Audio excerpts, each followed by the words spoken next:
you sexy little ladies. How we doing today? What's up? What's new? I miss you guys. I feel like I haven't talked to you in a while. We're back again, another episode. Today I'm sitting down with Tara Gordon. She is the founder of That Sleep Mama. You might know her from Instagram. She is one of the most sought after sleep consultants in all the lands. Tara is a mom, an entrepreneur, sleep expert, and someone who has navigated the challenges of motherhood while building a business that helps exhausted families get the rest they desperately need. She was someone that I spoke to in my desperate times of needing some sort of help with baby sleep. She also made a huge leap of moving across the country with 2 young children in tow.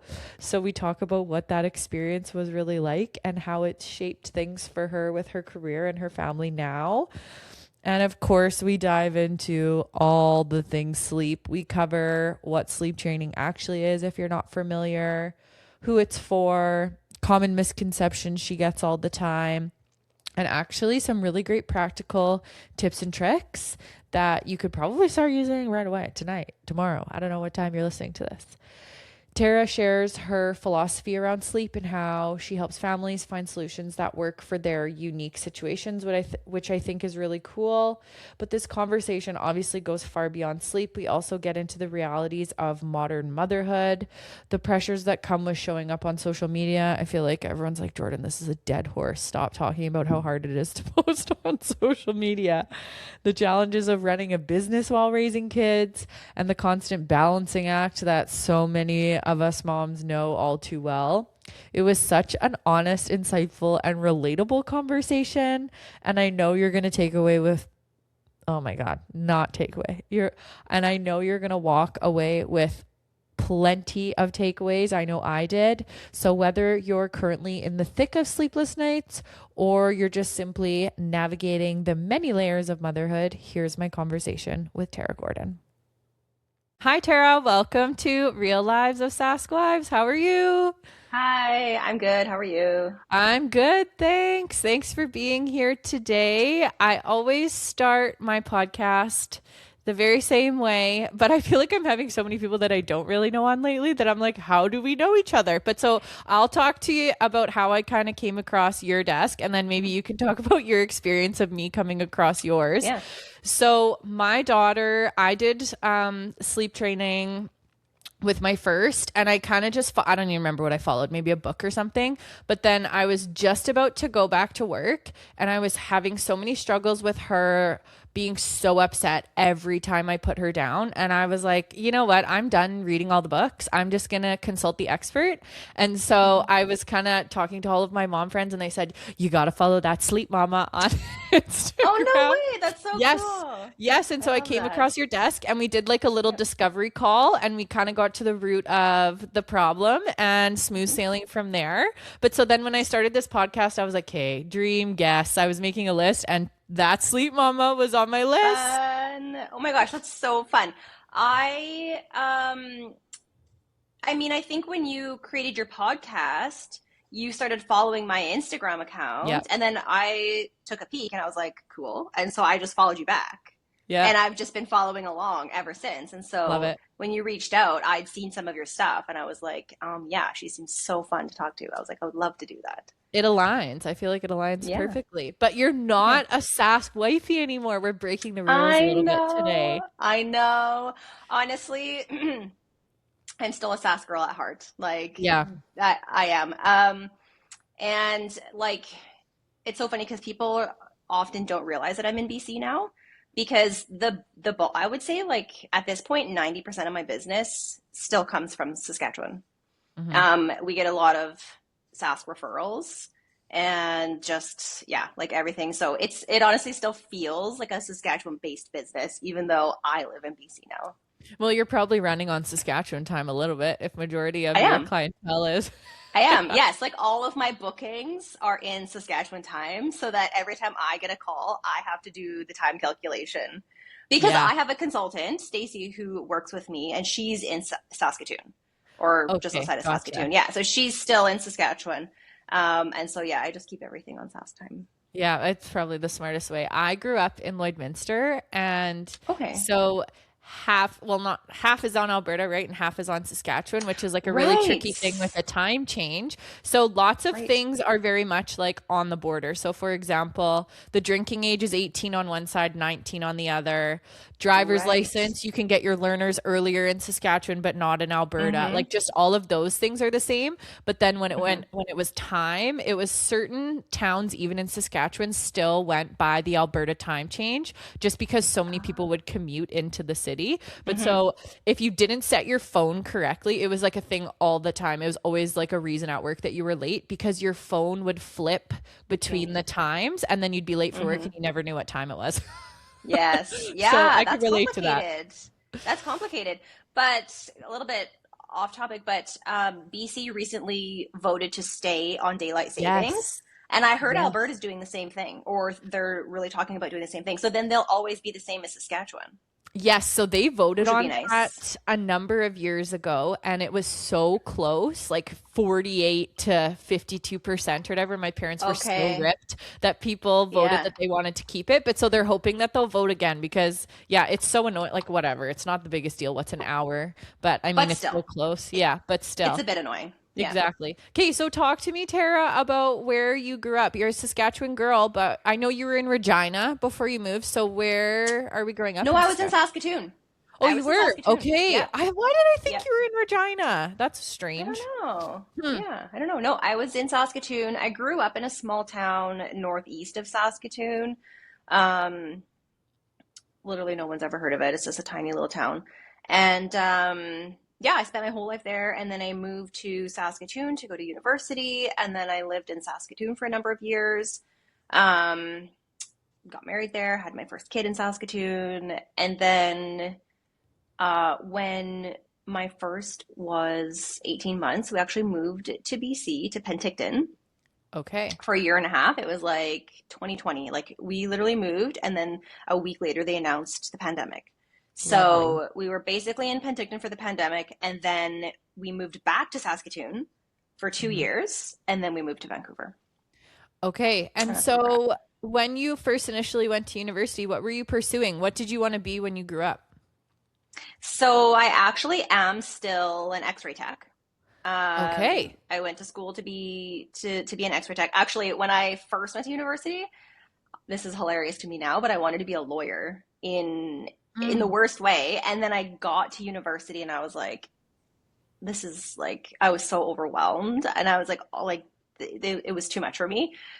So I decided to take a step back, see what I wanted to do, and I chose X-ray, which is crazy because like where did that come from? I literally don't know, but I love it. And so I still work as an X-ray tech, and I love doing it. And it's been great because we've moved around a lot, and it's been very transferable. Yeah. And did you always think you wanted to be a lawyer growing up? I was the same. I wanted to be a lawyer too.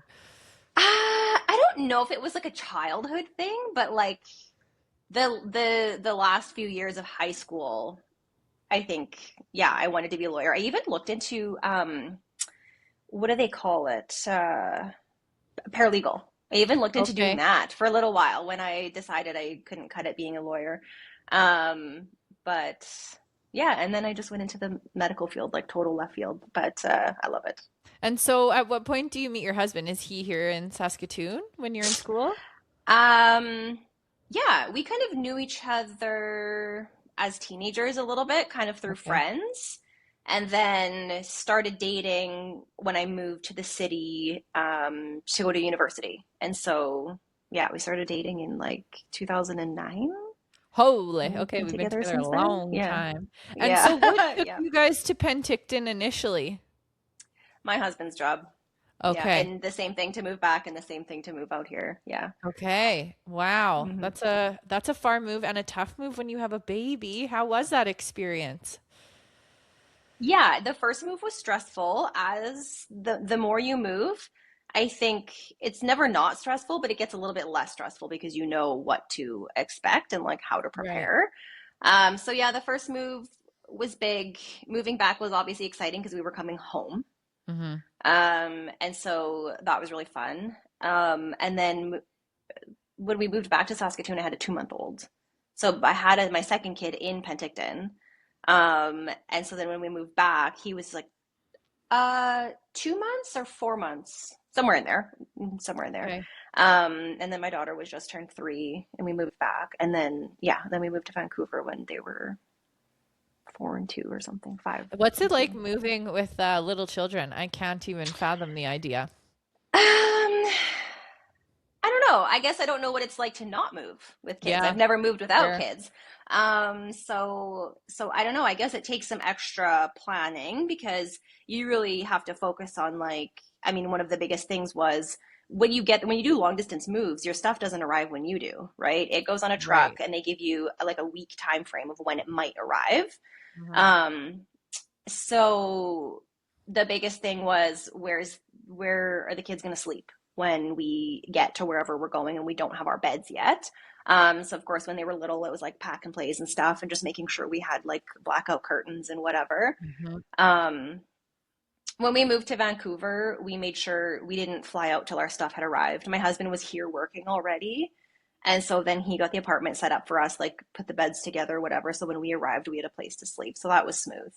But yeah, I don't know. Our kids have been super resilient through all of it. Like they're so And kids unfazed by are. moving.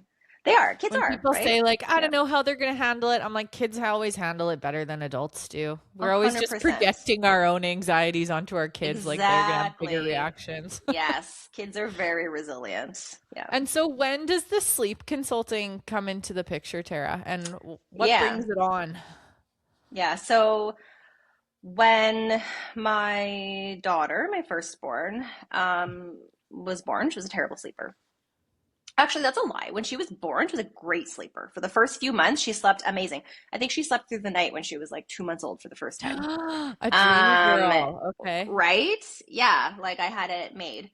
And then she hit her 4 month regression, and then like things just kind of backfired. And um, so, of course, I did a lot of research, as we all do. I'm up at night Googling, like, how do I get this kid to sleep? What do I do? And I went through this huge battle of like, do I sleep train her or do I not? Right? Hmm. As a lot of us do. And for the longest time, I actually chose not to sleep train her because I actually was convinced that like you shouldn't sleep train your kids. I'd been convinced by that side of the internet. Hmm. And a few months go by and I'm like, you know what? Like screw this. Like I need to sleep train her. This is not going well. I'm unhappy. She's not sleeping well. So I did. I worked towards some independent sleep with her, and then things got better. And I was just like, wow, does everybody know about this? Like, is everybody struggling the way that I'm struggling? And like, could it be better for so many people?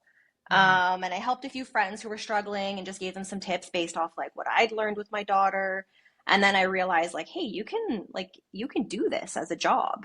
Would I be interested in that? And I brought it up to my husband and he was like super supportive. He was like, yeah, you should do that. And what happened was when we moved to Penticton, I didn't have childcare.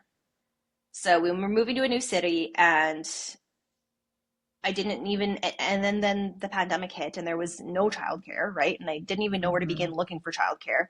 And my husband was working away for like 2 weeks at a time. And so we just decided that I wasn't going to go back to work much. I still kind of picked up shifts casually in that hospital. And then that was when we were like, maybe you should become a sleep consultant and make a business. And that's, something I could do while being at home with my kids. Hmm. Um, and so I did. And so I did some research and signed up for the course. And then it ended up being just the way that it lined up that I didn't take the course until my son was 4 months old. And then I took the course and then started my business while I was on mat leave.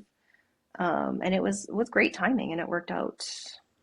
It worked out really So well. how long is a course that you have to take your sleep consulting? And what year is this? So Just out of curiosity. yeah, right. Yeah, the timeline's a little bit all over the place. Yeah. So Ellis was born. That's my son. He was born in 2021, June, and so then I Okay. took the course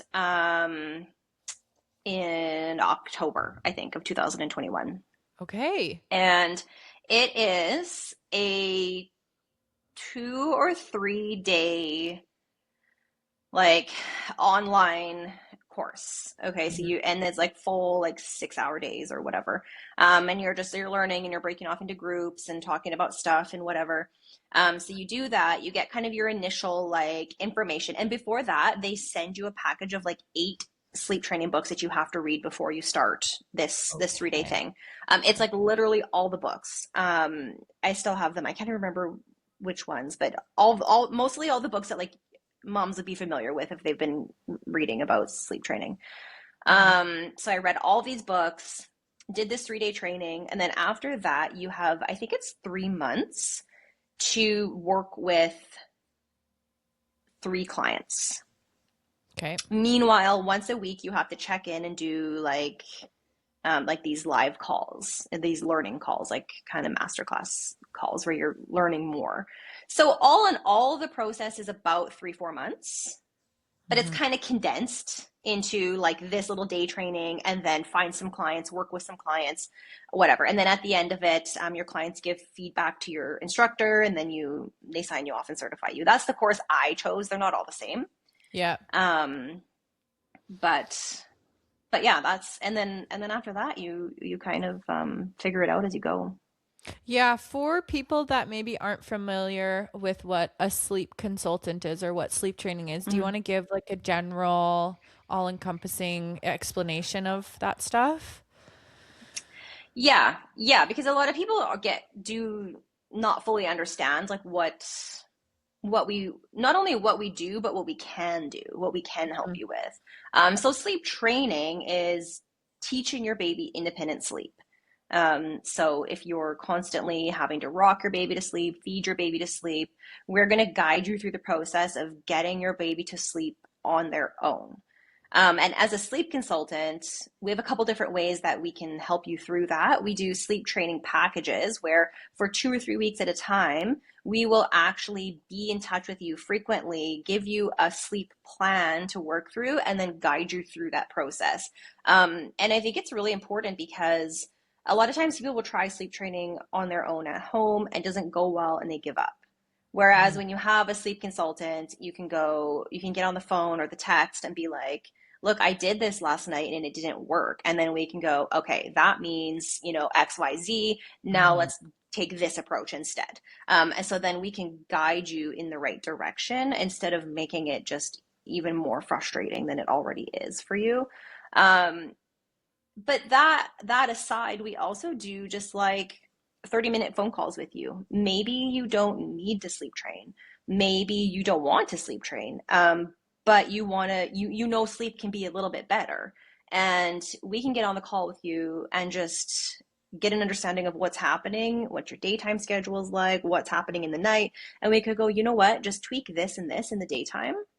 And probably those early morning wakes are going to resolve, or you're going to go down from 5 wakes to 3 wakes overnight, or whatever. And we have a lot of success doing that too. So it's just kind Well, of a all around sleep support. I think it's really helpful to have someone to troubleshoot. I think that's Hmm. often what people struggle with is, Yeah. okay, I did what the book told me, but now this is Hmm. happening and the book isn't telling me what to do if this happens. Yes. Yeah. And we get that a lot with people who purchased courses as well. There's a lot of really popular courses online. And it's the same thing. The course is saying like, hey, do this, this, and this. And 90% of the information, that those courses give will work Hmm. for 90% of the babies, right? Right. But there's always those few babies who that's not going to work for, or those few families who have just different schedules with other kids or whatever. And then, yeah, if you can't troubleshoot, you go, well, that didn't work. Yeah, it's nice And to that know there's doesn't work, somebody right? who has all the information and can just provide what you need. What are the Yeah. biggest misconceptions people have about sleep training or sleep consulting, in your opinion? This is a big one. Struggle that people have, or the biggest kind of hang up for people, and I felt it too when I was a new mom, is that sleep training is going to like damage your baby, right? That it's going to damage your connection with your baby, or there's all those accounts out online that are like, sleep training's terrible. Mm-hmm. Your baby just cries themselves to sleep, and then they lose connection with you because they learn you're not coming to help them, and it's just so not true. I can understand where it comes from and like how that can pull on a new mom's heartstrings, because like it did For for me sure. too when I was a new mom, right? And it's one of the biggest things you juggle with as a mom, is and especially as a new mom, is like the guilt of, am I doing the right thing? Mm-hmm. And so I think that really just kind of like sinks in. But when you think about sleep and babies love routine, and they love predictable routine. They thrive on routine. And Mm-hmm. so when things are the same, done the same every day for days on end, they're going to fall into that nice routine. And so when they're babies and you start rocking them to sleep, that's the only way they know how to, relax and close their eyes and fall asleep, is by being rocked. And when all of a sudden you don't want to rock them to sleep anymore, you have to teach them how to fall Mm-hmm. asleep without that movement happening of being rocked, or without being held close, or without feeding, or whatever.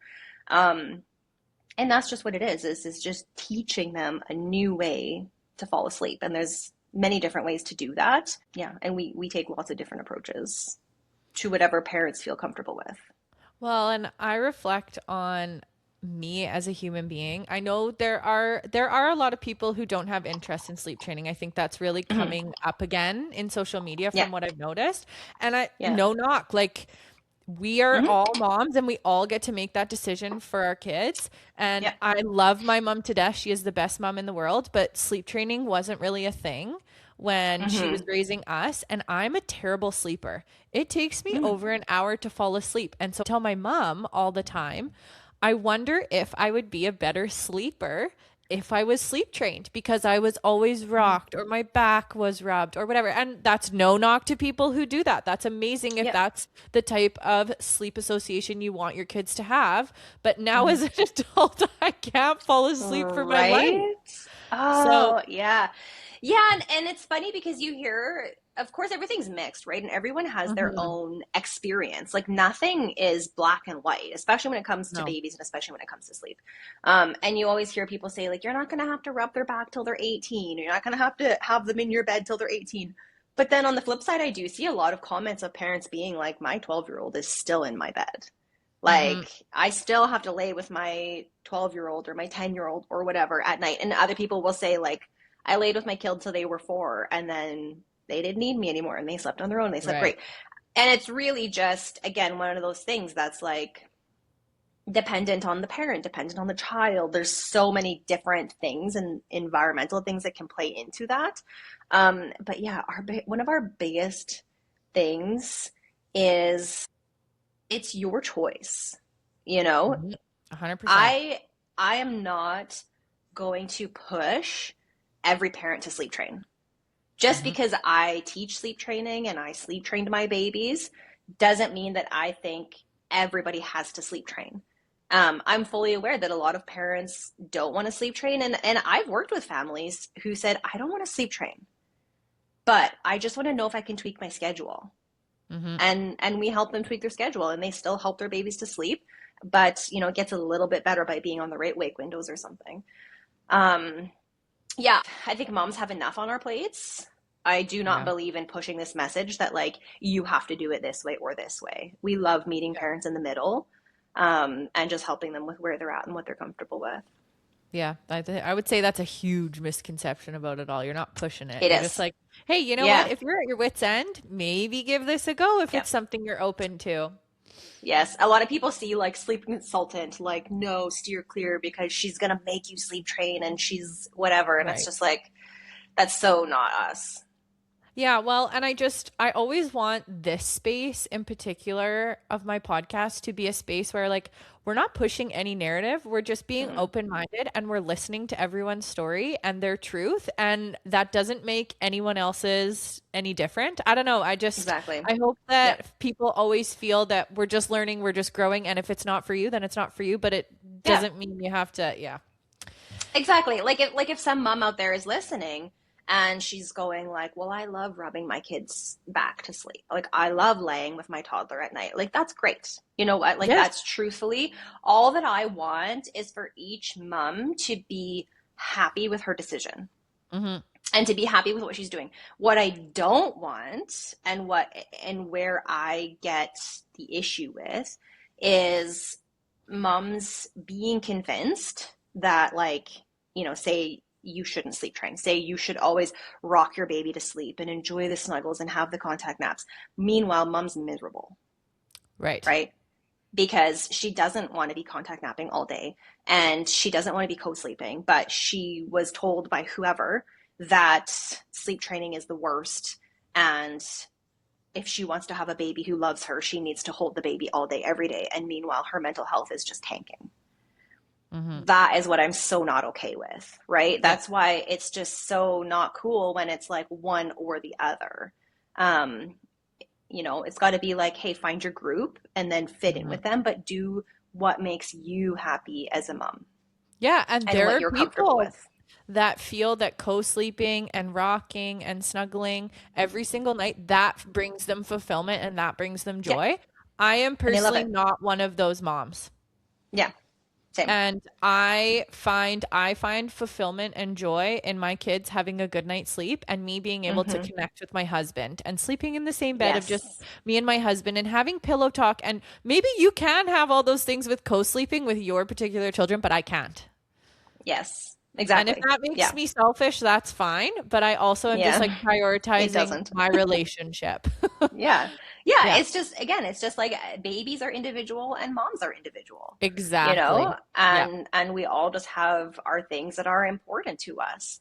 yeah. And yeah, we spend good quality time with our kids during the day and it doesn't have to be at night. Yeah, we're all just doing our best, you know? We're Yeah. all just trying to survive. We are all overwhelmed with information, right? In today's day and Yes, age, like you go on social media and I've actually trained my algorithm to like not show me other sleep accounts anymore because that's good. I can't see it. Like I just have got to stay in my lane.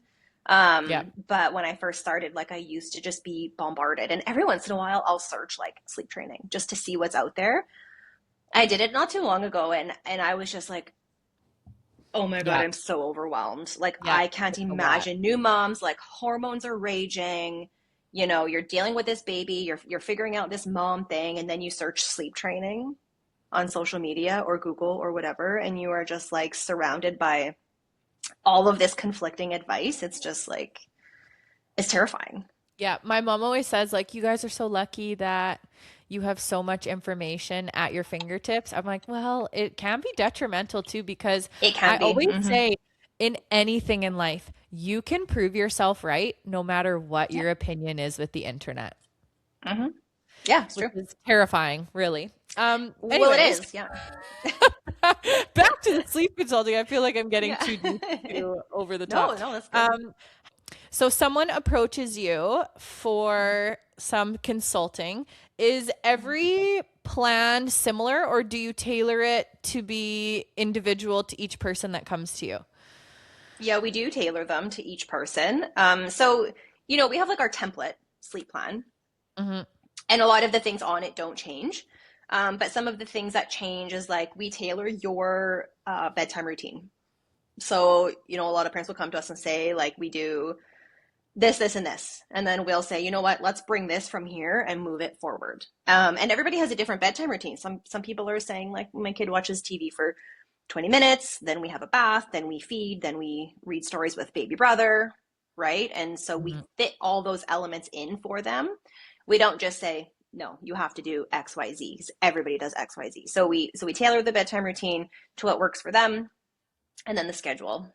We really tailor the schedule to what works for them. So a lot of parents are struggling with like older brother's daycare drop off, or some parents are going to work, some parents are still on mat leave, some parents have mom and baby swim class at 10. So we're helping them fit the schedule to what their current schedule is. So that absolutely gets personalized. It also just is based off of like, I know that most 5-month olds are on this schedule, but based off of what you've told me, I think maybe they need this schedule. And Mm-hmm. so then I'll kind of find like an in between and then we'll tailor it even while we work together. So I'll give them like, this is a base schedule. And then over the next week, we might work towards this. And then that's the kind of stuff that we talk about during the support. And then same with the sleep training method. Sometimes we'll tailor it. Like sometimes parents come to us and baby's like half sleep trained, right? So we'll figure out a starting point. It's not always the same starting point as everyone else. So yeah, while we have templates, we definitely do alter them to fit each specific scenario. How long do you typically work with a family? 2 weeks is the most Okay. common. That's Yeah. typically how long it kind of takes to get people on the right track. Yeah. Some people we do have a 3 week package. I recommend that for like younger babies just because sometimes it takes a little bit longer. Some parents just want the support for 3 weeks just in case. Hmm. But 2 weeks is definitely the most common and it's enough time. What's something about baby sleep that surprises parents the most when they work with you? Um, you know what?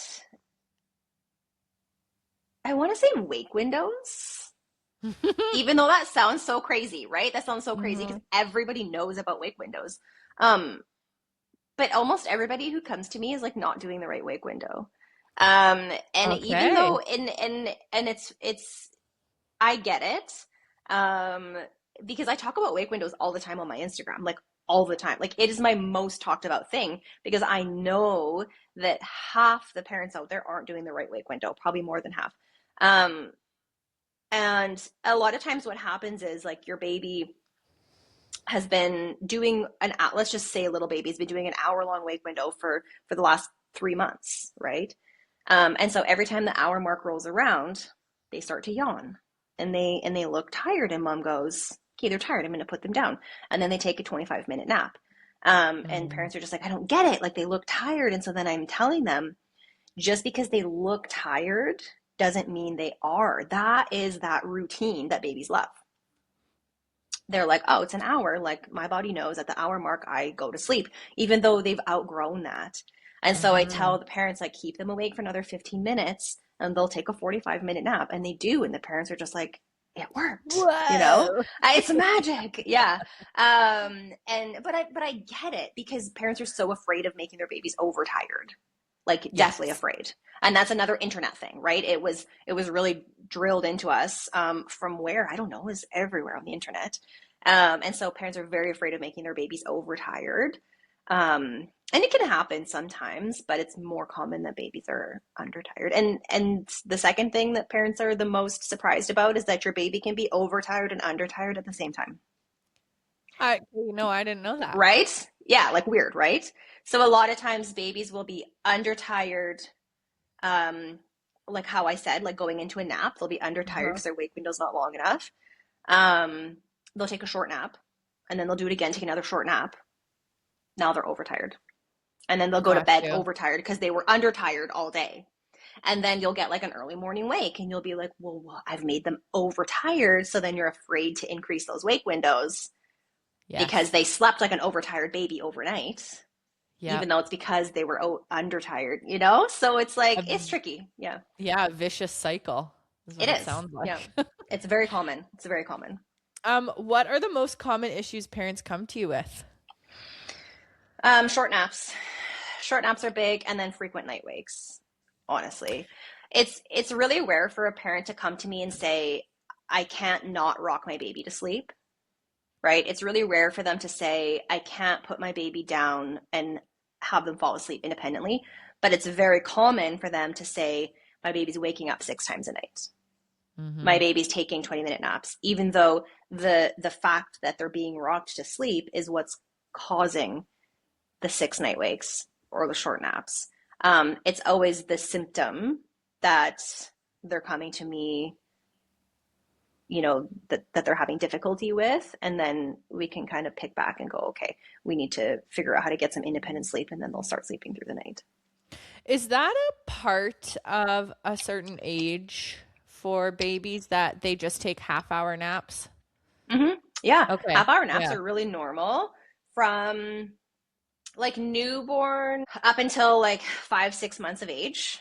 It can Mm-hmm. be. Yeah, 30-minute Mm-hmm. naps can be normal. It doesn't mean that a 2-hour nap isn't possible, Mm-hmm.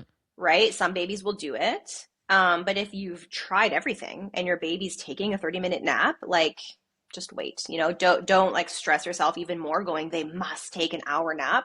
It can just be normal for some babies. And then around that 4 to 6 month mark, sometimes they'll just figure it out. Yeah, my kids were the kids that only took 30-minute naps for quite a like Hmm. contact down in the stroller in the Yeah. car. I was like, Yeah. what am I doing wrong? And then all of a sudden I'd get like one magical unicorn hour long nap and I'm like, Yep. wow. But Hmm. it's a long day when every nap is only 30 minutes. It's such a long day. And the longest part is that you're having to get this baby to fall asleep like 5, 6 times a day. Right. Like that is exhausting. It feels like all you're doing is getting a baby to sleep and feeding a baby. Yep. Just repeat all day. Is there Yeah. a super common age of babies that typically parents start to come to you at? It's really all over the map. It really is. Um, like 4 to 6 months is a really common time to sleep train, Mm-hmm. especially if parents have always known they wanted to sleep train. Like a lot of parents know right away, like I'm going to sleep train this baby if need be when the time comes. And so if it's been on their mind, then usually around the 4 to 6 month mark, they'll sleep train. Um, Other than that, I would say the most common time is like 8 months Okay. is a really common time. Um, and then again, around like 14 to 18 months, we get a lot of Okay. babies in there, kind of like going to one nap, struggling, maybe started daycare, Mm-hmm. or maybe thinking about going to daycare and how is this baby going to fall asleep because I've been rocking them to sleep this whole time. So yeah, those are kind of the little kind of steps that we see an increase in parents reaching out for I sure. have to tell you, every time I've had to transition my kids to a one nap, I always follow your little guide. I go and find it on your, I don't know where the heck it is, but I've like Well, it's scrolled very deep. Yeah. Yeah. Is it and I that sent daycare it to one? my The sister transitioning and to daycare? Yeah. yes. Yeah. Yes, that's a good post. That is a It's a good post. I great have, one. yeah, Yeah. I have I sent that send it to post a everyone. lot of times. Yeah. Yeah, that is a good post. I know the one nap transition is tricky. It's a Yeah. lot of parents struggle with that one. But you know what? Yeah. That schedule, I'll watch. It's just gonna after this episode, it's just gonna flood with like Yeah. I can Yeah. share it on Yeah. my story and be like, "This is the post I was talking about." But Right? that Yeah. was the most helpful because you give options of what schedule you Yes. think would work best for your child based on which nap they're more successful in. And with my daughter, Yes. it was like she wasn't quite ready, so that was a tough one. And she just rode Yep. like an hour nap, one nap a day for a while until she figured it out. Mm-hmm. But my son, Yep. oh, did that work so good? He just like so seamlessly did his one nap a day. I was Oh, so I proud. love it. Oh, that's awesome. Yeah. Yeah, one nap is tough because of the options, though, right? Because of Right. the ways that it can go. And then, yeah, it kind of takes a lot of like back and forth. Yep. And it's funny because a lot of parents who come to us wanting to sleep train are very type A, right? A lot of parents who come to us Mhm. want a plan and they want like, "Oh, Mhm. tell me that I can do this on this day, this on this day, and this on this day." And sleep doesn't work that way. It very rarely No. works that way. And I try to appease parents and go, okay, here, try this plan. But just be aware that like you might have to shift this way or that way. And the one nap transition is very much like that. Like try it for Mhm. a few days, see how it's going. You might have to go back to two naps and then get back to one nap. And sometimes it's a lot of back and forth, and a lot of parents struggle with that for sure. Is it ever too late, do you think, when parents reach out to you? Have you ever had that? No. No, there's no such thing. No such You thing. can you can fix sleep at any time. Yeah. Okay. That's Is that good. what you mean by too late? Like it's Yeah. too far gone? Yeah. No. No, never. Okay, what Yeah. about a 33-year-old woman who Yeah, can't fall I can't help asleep? you. Is it too late for me? There's adult sleep consultants. Did you know that? Is there really? Yes, there is adult sleep consultants. I used to follow a great one down in Stop. Seattle, but she closed her account. She closed her account. She doesn't do it anymore. Yes, there are adult sleep consultants. Hmm. Okay, I'll reach out. I'll let you know. Yeah. Yeah. Do you think there's a particular age that's the hardest for sleep? Um, no, no, I think it's really baby dependent. I mean, if I had to choose, I would maybe say a 4 month old, only because they have more naps to navigate, Mm-hmm. right? So then we have to deal with teaching independent sleep at like 4 naps a day as opposed to an 8 month old who we're only doing it twice. Mm-hmm. It's just, and then when you have more naps, you have more awake windows to figure out and to tweak by 15 minutes or half an hour here and there. So it's a lot more hands-on support for us to help sleep train a 4 month old versus an 8 month old usually. But I wouldn't say that they're difficult in the sense that like we have less success or anything like that. Like um, every age is easy to easy to figure out at some point, and sometimes it just takes a little bit more effort. And so, speaking of 4 months, do you, Hmm. as a sleep consultant, believe in sleep regressions? So, yeah, I do. You see them happen, right? I don't Yeah. know. I know there's a lot of debate on like, oh, there's no regression. There is. I mean, the 4 month regression is um, like it's based to a change in sleep cycles, right? It's based on the way baby's brain actually cycles through sleep cycles. When they're newborns, they just have two sleep phases, Mm-hmm. right? A light one and a deep one. And then when they turn around for, it's actually between like 3 and 5 months, they start waving through way more sleep cycles. And every time you get through a sleep cycle, you come up to the surface of sleep and you wake up briefly. For Right. adults, that's when you roll over, right? That's when you might realize you have to get up and pee. You briefly wake up and then you deep dive back down into deep sleep. Babies start sleeping like adults around 4 months. And so when they come to the surface of sleep and they wake up a little bit and they go, this isn't where I fell asleep. They go, I'm in my crib now. Or, I'm sure they don't think that, but they go, I'm not snuggled up in my mom's arms anymore. And they wake up. Mm-hmm. And then you go and you rock them back to sleep. So that's what happens with the 4 month sleep regression. So that's proven. Like that's for Mm-hmm. sure happening. Um, I think that the rest of the regressions are just tied to development. Mm-hmm. So most 8 month olds are learning to crawl. Right. Most 8 month olds are going through a little bit of separation anxiety. Most 12-month olds are starting to learn how to walk, Mm-hmm. getting more vocal, um, that kind of stuff. And so it's just linked to that, and I think it's just like a coincidence that it all happens at the same age. So it's not like, oh, at 6 months on the dot your kid's going to have a regression, but it's like when they start learning how to crawl, when they Mm-hmm. start, right, then their sleep will go backwards. I saw a reel on Instagram yesterday, and it was this baby. My sister sent it to me. The mom and the baby were going to each other, and it's the cutest video ever. And somebody commented on it. How many nights of sleep did she lose to learn that trick? Right? And that's so Yeah. true. Like when all your baby will sleep great, all of a sudden they'll start waking up a lot in the night, and then all of a sudden they'll roll over or they'll start crawling or they'll start pulling up to stand, and you go, "Oh, that's why they were sleeping poor the last few nights."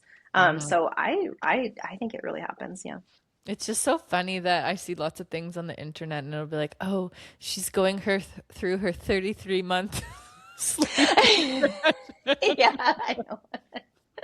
I had Yeah. I had a reel a while ago with I recorded an episode with one of my best friends and I said, I don't believe in sleep regressions because if you don't believe in them, then they don't happen.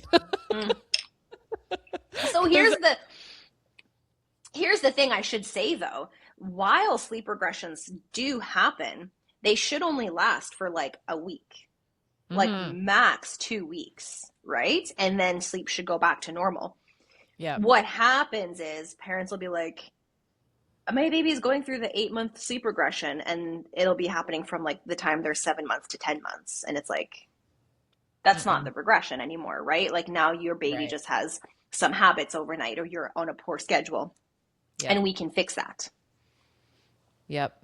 What do you think is the hardest sleep issue to solve? Early mornings, Yeah. early morning wake ups for sure. Like if you have a baby waking up at like 5 o'clock in the morning, um, sometimes it's a simple fix. Like if your schedule is like way off and you call me and I'm like, increase your wake window before bed, like you're gonna be good. But sometimes if it's been going on for a long time, it can be tricky to fix and it can take a lot of back and forth. That makes sense. Yeah, When you do want you to fix think, early morning wakes quick. yeah. When do you think is the best time to work with a sleep consultant? What age would you say come to me? I I don't have an age because I think it's when you're ready. It's Yeah. when mom is ready or dad or whoever wants to do it. Um, it's when yeah, you feel ready to do the work because it's really a lot of work on the parents' part. And so you don't want to wait until you are like absolutely sleep deprived and exhausted, and this is your last resort because you want to have a little bit of energy left to be able to follow through with the sleep training. But you also don't want to jump the gun, right? You don't want to do Hmm. it too soon because maybe it was just a regression. Hmm. Maybe it was just going to last for a week, and then you go through all of this and you didn't really have to.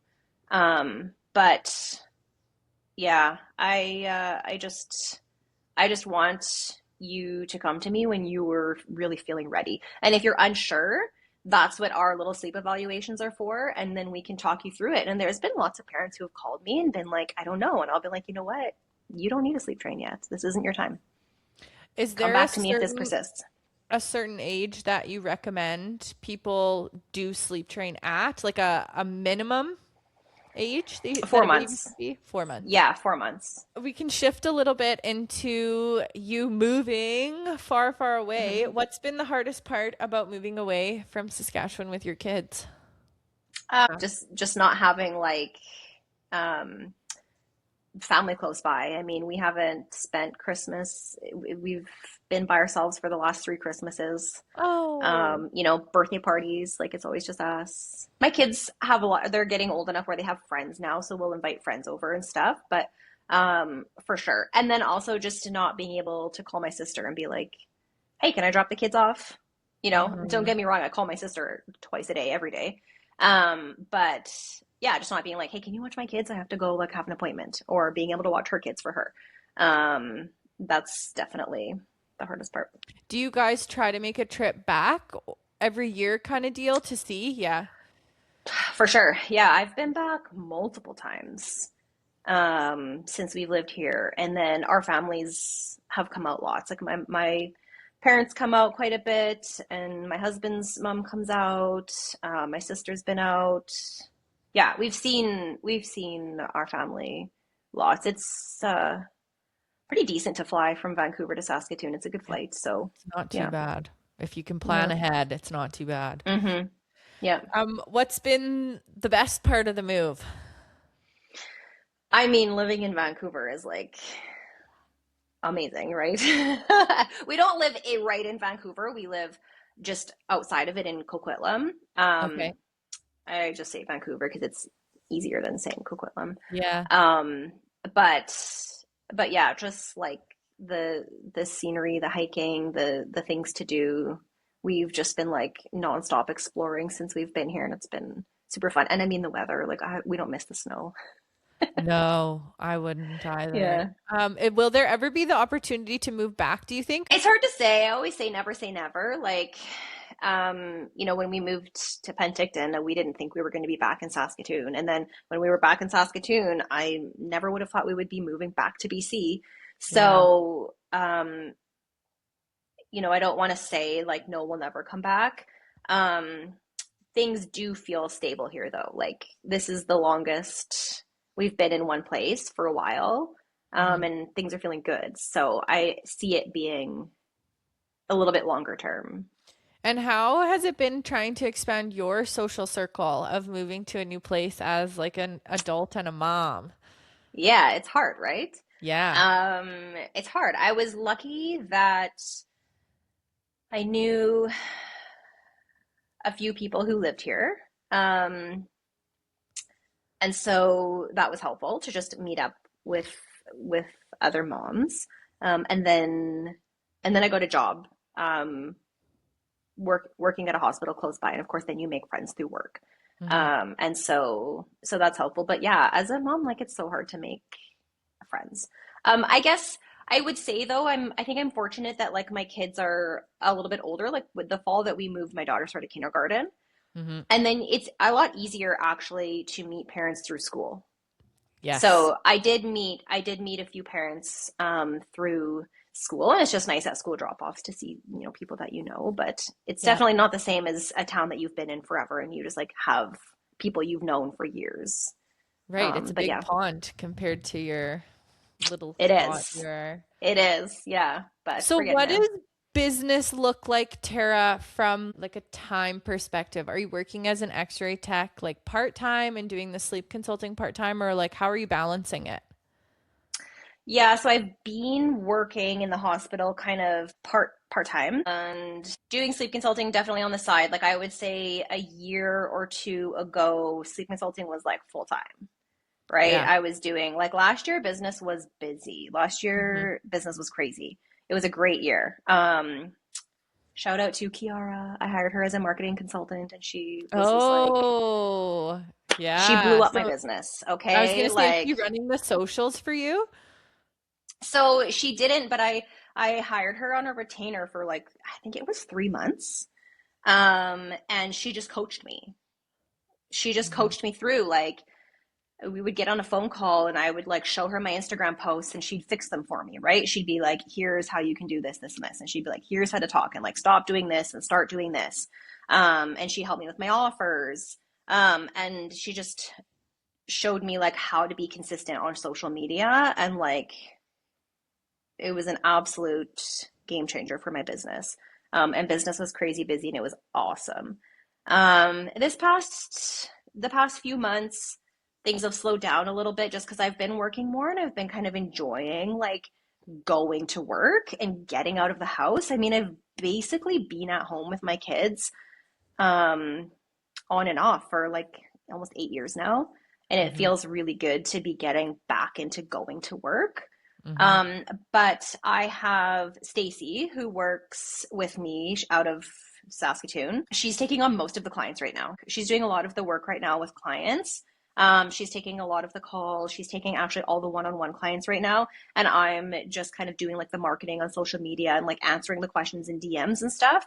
And then when we get clients, she's taking them. And if we get busy, I'll take one or two if I need to, and I'll probably take one or two soon just to kind of continue working with families because I Hmm. do enjoy working with families. I just haven't had the time lately. That's kind of what business is looking right now, and it's been a good pace. At what point did you hire us this second sleep consultant to be alongside you? Like crazy early, crazy early in Really? my business. So I was really fortunate. My business like took off quick. Yeah. It Yeah, took it off did. quick, and I was really fortunate. I actually owe a lot of that to my sister because my sister is a nurse. She's a nurse practitioner, but she would post in her nurse group or like talk to, I mean, she works with all women, right? And she would be Yeah. like, hey, my sister's a sleep consultant now. And I think I got a lot of business through her. And then once you work with a few clients, like, people start recommending you. And so things were going really well. And there was a time when I had like a 3 week wait list. I was like, I can't take on all these clients on my own.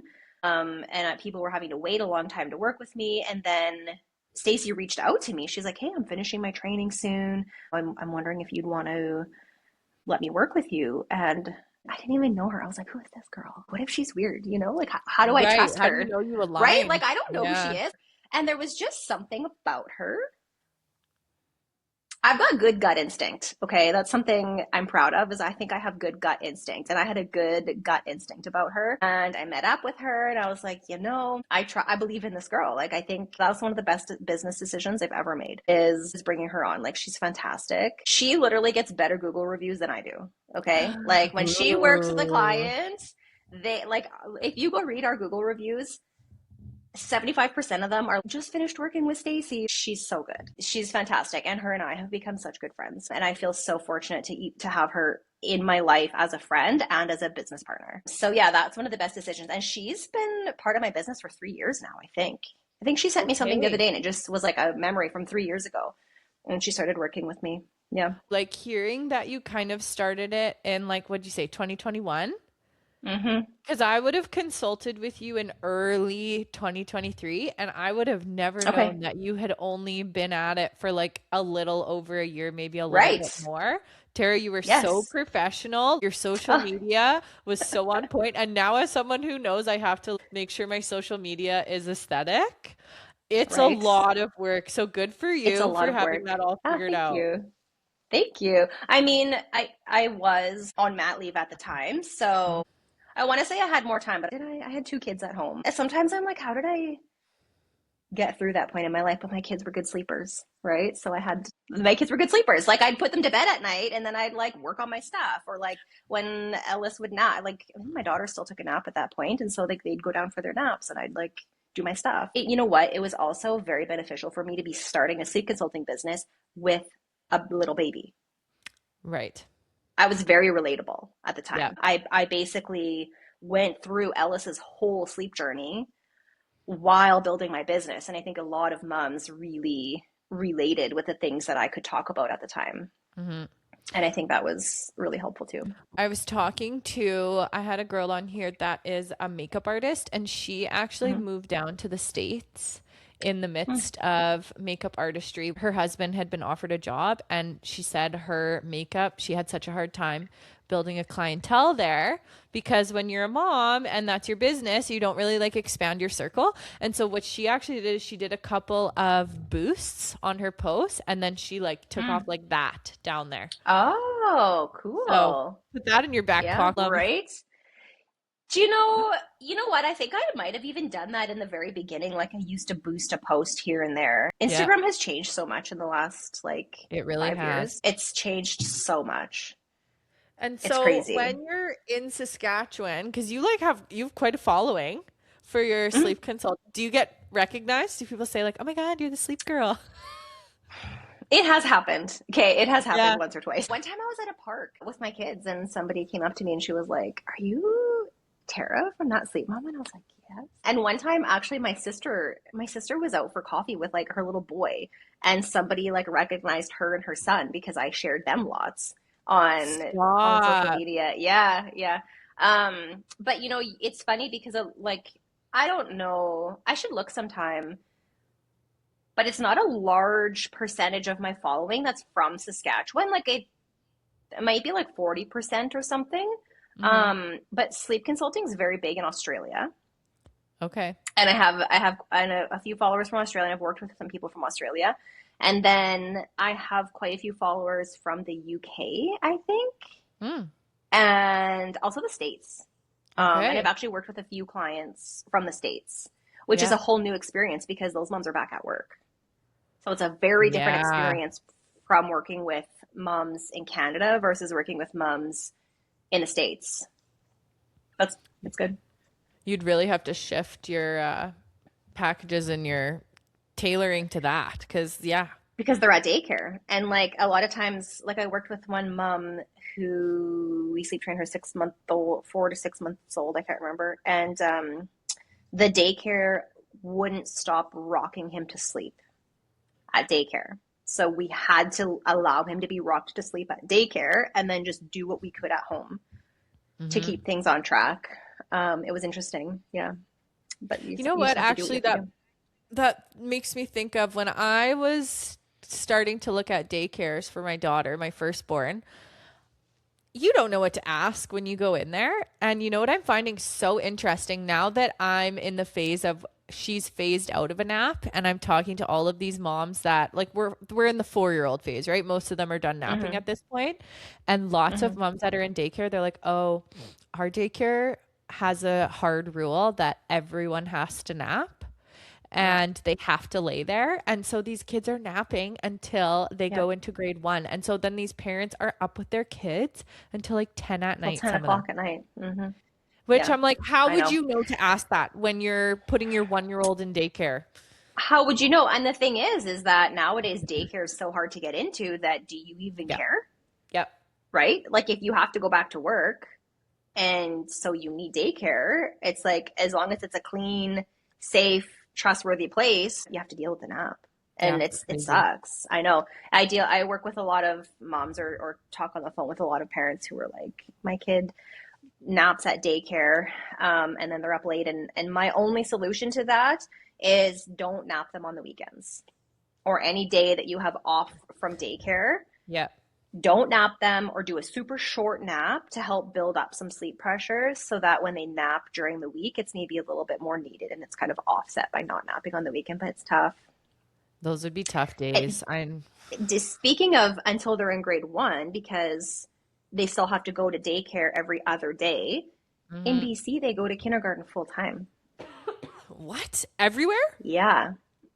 Yeah, I think Stop. so. That's a big Yeah. shift for those little babies going into It's kindergarten. it's massive. So like I said, we moved here September. My daughter was going into kindergarten in September, and so she missed the first week of school. And then we showed up for the second week of school, and they were doing like a gradual entry. So it was like she Mm. was going every other day, right? I didn't know what it was going to be. And all of a sudden, I'm looking at the schedule and I look into the next week and I'm like, she has school every day. And then I'm like, what is this? So I can't remember who I asked. I think I sent an email to the principal to be like, does she have school every day? And they're like, yeah, it's full time. So she went to school full time. And my son's going into kindergarten in the fall and he's going straight in full time. And honestly, it's the best. Well, so It's the how best. did she do on that first week? Was she just absolutely exhausted after her first full days of school? I can't remember. She loved kindergarten. Yeah. Like, so she went to daycare for 6 months from the time she was 12 months to 18 months. And then she was home with me. And Hmm. then she went to daycare for 6 months from when she was like four for 6 months. That's all she did. And then every other time in between, she was home with me. And so I was a little bit nervous about when she went into kindergarten. The Yeah. first day that I dropped her off, mind you, we flew from Saskatoon to Vancouver, September 9th or something it was. Slept in this new apartment overnight. She slept in a bunk bed for the first time in her life. And the next morning, got up and went to kindergarten in this new school she's Wow. never been with people she's never seen. She lined up, they lined them up outside. She lined up, she got in the lineup and just never looked back. I just walked into school and I was just kind of like, my heart, like I was like, Yeah. you're, and she's thrived at school ever since. Like she loves it. Um, Wow. What a so it brave was good for girl. her, right? Yeah. I don't know about my son. We'll see. He's going this fall and we'll see. But the full time's great. Yeah.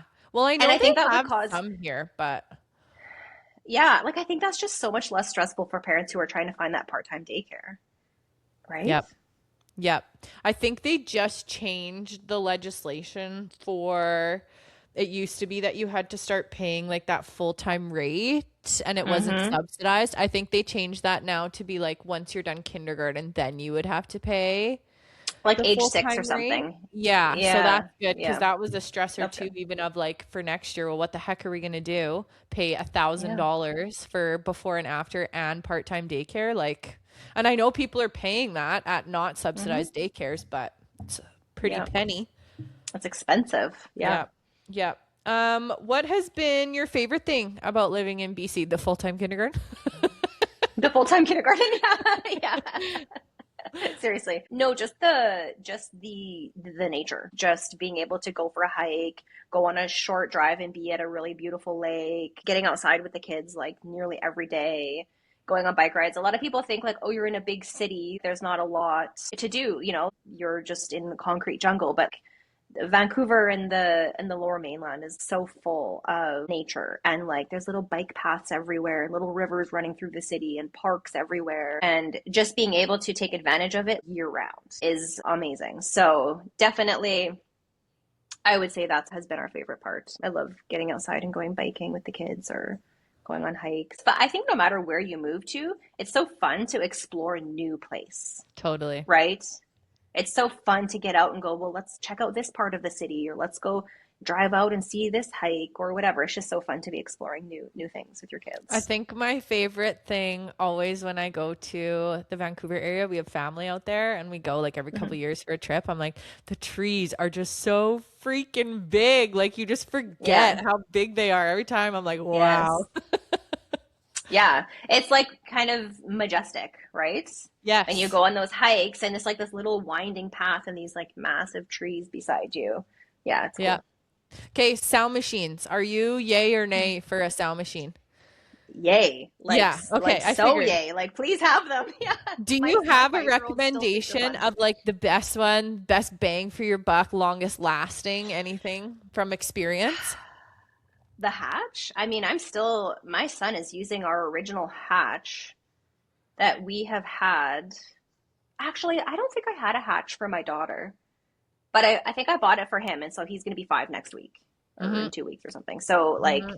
I always recommend a hatch. I think there's a lot of different brands out there now on Amazon, cheaper ones that connect Bluetooth to your phone. Yeah, and I think the hatch has gotten a lot more expensive since I started It this certainly business. has.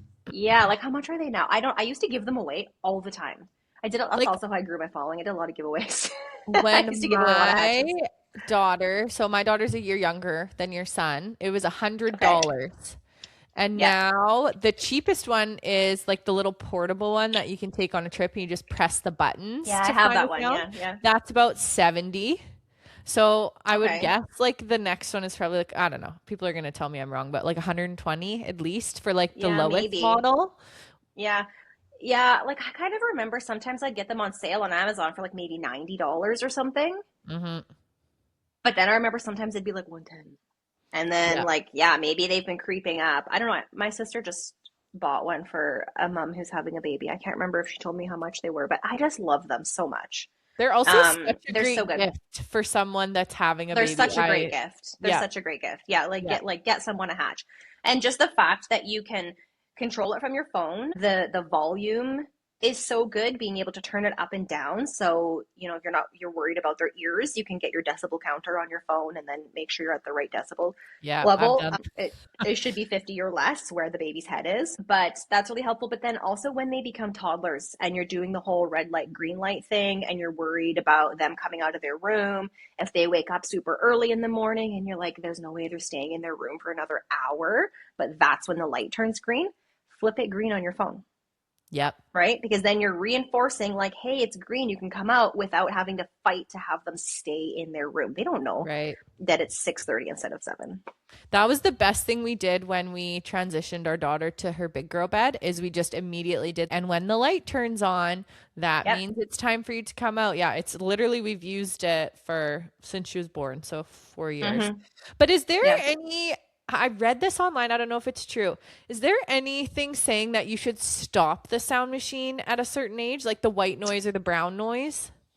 I don't think so. Okay, because I read Not that somewhere I've that you seen. should start transitioning them off it at 1, and I was like, well, she's 4. We missed that by a couple years. No. I don't see. That's probably just one of those weird things again where it's like you get so many like polarizing ideas on Instagram, right? Some people are like you should absolutely do this, and then other people are like no, you should never do that. And it's kind of one of those things where it's like, oh, if you don't transition off the sound machine by the age of 1, they're never going to be able to sleep without it. It's probably something like that. But like my kids, we used to live in a little condo here and like a little 2-bedroom condo. And my kids had a sound machine cranked because their bedroom was like right off of the kitchen and living room. And Mm, it was solely for drowning out environmental noise so that I could mhm. stay up and watch TV if I wanted to. And my son still uses one now just because, like, I don't know, same reason. And like my Yep. daughter, we put an air purifier in her room for noise. Yep. I don't Yep. see my Something. mother-in-law travels here and brings a sound machine with her and she's 70. Like it just is Yeah. I people love just my need it. fan in my room, so I'm Yeah. always did you know this is my favorite hack on an iPhone that you can go to audio Yes. and visual in your settings and turn on background noise? Oh, I rock So that. good. It's Yes. so good. I've used it for my kids when we're like out somewhere and it's like, oh shoot, Ellis needs a nap. And then I just turn that on my phone. Yep. Before I had the little travel one, and I actually used it for myself the other day. I was trying to have a nap in the middle of the day. I can't remember what was going on, and I just like turned it on so I didn't hear my kids. It's good. My husband was home. My husband was Drown home with out. the kids. Yeah. So it's all good. I didn't doubt it. I'm just like, drown out those kids. Crank that thing up, Yeah. you guys. Be quiet. I'm having a nap. Yeah. Go watch Get some your own TV. snacks. Yeah. What advice would you give to an exhausted mom listening right now? I mean, I have so much advice. I just I think my advice to any mom is that just like I want you to be happy. And so I want you to find a way to be less exhausted in a way that also makes you happy. And so if that means asking a friend to come over and watch your baby so you can have a nap, then do that. If that means sleep training your baby so that sleep gets better overnight and you get more consistent naps in the day and you get a break, then do that. You Mhm. know, whatever that means, it's hard when you're a new mom, but you have to in some capacity put yourself first, right? Mhm. When we become new moms, we become like this all giving, like loving, caring, nurturing towards our baby and just feeling like I have to give this baby everything that I have, and we frequently forget about ourselves. And we see the symptoms, right? Like we feel exhausted, we feel overwhelmed, um, maybe we feel anxious, like whatever it is that we're dealing with, but we just push it aside. And it's like, I just really want you to look after yourself also. And it is Mhm. possible to look after your baby and look after yourself in whatever capacity that looks like. Ask for help, take a nap when you can, sleep train if you have to. There's a lot of options. There's a lot Yeah. of options. And sometimes we just don't want to look at them or ask for them, but there's a lot of options. And if you're exhausted, but you're also feeling sad and you're feeling anxious and it's like more than exhaustion, like also ask for help from a friend or another mom or a doctor. And just make sure that it's not more than just being exhausted and being a new mom, because that's Mhm. really common and it's really linked to sleep deprivation. It's okay to ask for help. Sleep deprivation is no freaking joke, and no one can truly prepare you for what that feels Mm-hmm. like until you're in it. The only people I think that really have a general pretty good handle on what it's going to be like is shift workers. Yeah. I always say those are the best ones to become new parents because they know what it's like to be so dead dog tired. But if you've never been a shift worker, you are in for something, Mm-hmm. something Yes. special. Yes. Yes. And a lot of parents are like, oh, I know it's going to be hard, but like you don't fully know until you know. And some people handle it really well and some people don't handle it really well. And I think it also depends on the circumstances in which you became a mom, right? Like how was your labor and delivery? Hmm. What was the support like that you had around having this new baby on top of being sleep deprived? Is your partner at home? Is your partner working away? Like all that kind of stuff plays into how you're going to handle it. And you just don't know until you're in it. Yeah, you don't know till you And that's know. why And you can't make those decisions, right? Like a lot of times we make these decisions before we even have the baby, like I'm not going to sleep train. hmm. Like that's not for me, right? And then once you have the baby, you're like, you know what? I think I do need to do that. Yep. Yep. And so just being open-minded and not like, being able to change your mind based on how things go. A wise person once told me if mom isn't happy, nobody's happy. So mom Mm-hmm. has to make sure that she figures out what makes her happy. Yeah. This Yeah. mama is happy when she's sleeping. Right? Yeah. When she is well rested. This is not a fun Yeah. mama when she's tired. No, no, a lot of us aren't. I mean, No, who is, right? no. Especially when it's chronic, especially Yeah, when it's ongoing. Like one night here exactly. and there, that's going to happen. Like being a mom is exhausting, Hmm. even when you are getting a full night of sleep.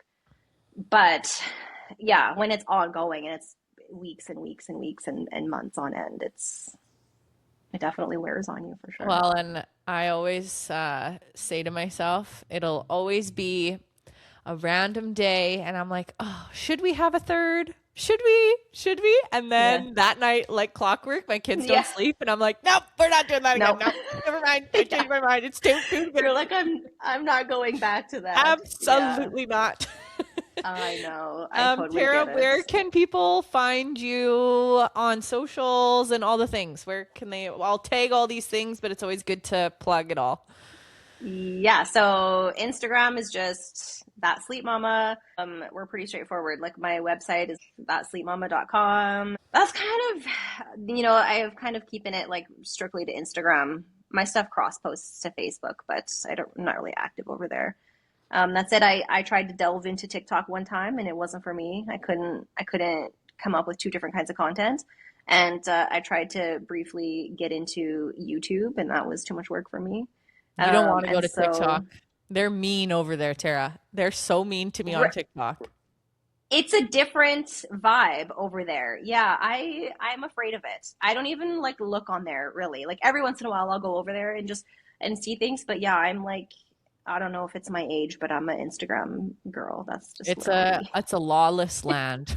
I'll tell Yeah, you. yeah, It's I believe you. I yeah, believe you. yeah. Do you just cross post over there? Do you post Yeah, different I've stuff been over cross there? posting and I'm like Hmm. I don't put it on as much anymore because I'm like I don't even want the traction from TikTok because the only time things go viral is if someone spins it negatively, if Thanks that for makes having your Right. sense. morning coffee Yeah. or your Unless you're like evening one of wine those with lucky, us. beautiful, Catch you on the gorgeous next girls one. who Love ya. Bye. whatever, like it just Yeah, no. It's yeah, not for yeah. No, I get what you're saying. Yeah, it's no, not just for the stay away girls from who it. have sensitive hearts and Yeah, no, I can't do it. I'll I tell can't you do one it. funny comment that I got just because it like makes me laugh now and I'm so self-conscious about it. So someone commented on one of my videos that they're like, wow, you always have dirty socks when you're recording your podcast. And so now Oh my God, every time I'm about to record, I'm like, I gotta change my oh socks. my God. Or like keep your feet out of the camera. You're like Yes, so worried yes. about I'm it. like, as Oh if man. someone made me feel self-conscious about that. Like it's probably some 11-year-old sitting in their mom's basement, but I'm like, oh my gosh, I didn't That's even just notice that. it. Oh my gosh. Yeah, no, stay Yeah, on the things. Instagram. The And like, moms are way nicer over there. yes. Yeah, it is. And then I was going to ask you one more thing about Mm-hmm. your socials. So if someone is wanting to reach out for Mm-hmm. sleep consulting, should they go on your website? Should they send you a DM? What's the best way to get in touch with you? Yeah, either works. You can send a DM and we'll point you in the right direction or get you booked in for a call or whatever. You can also go to the link in our bio or just type in thatsleepmama.com on Google. It'll take you to our website. And then we have like a contact page where you can send us a message or you can just go right in and book a phone call. Mhm. The sleep evaluation calls are just for finding out like what we're all about and like how we can help you. We don't actually give advice on those calls. And then the Ask Me Anything calls are like a 30-minute phone call to ask us specific questions and we will give you specific answers. Mhm. Um, yeah, or you can just send us an email, thatsleepmama@gmail.com. Okay, Um, amazing. yeah, Thank you so much for coming on yeah. and sharing all of your knowledge with us. Thank you for having me. This was so fun. I Yeah. feel I could talk with you for like hours. I'm like, it's already our time's up. Well, I'm you know done. what? We'll have to have you back on. We'll maybe do like an Yeah. Ask Me Anything sleep or something like that. I think that could be really Yeah, so beneficial for fun. lots of Yeah, mamas. Okay, for thanks sure. again, Let's do it. Tara.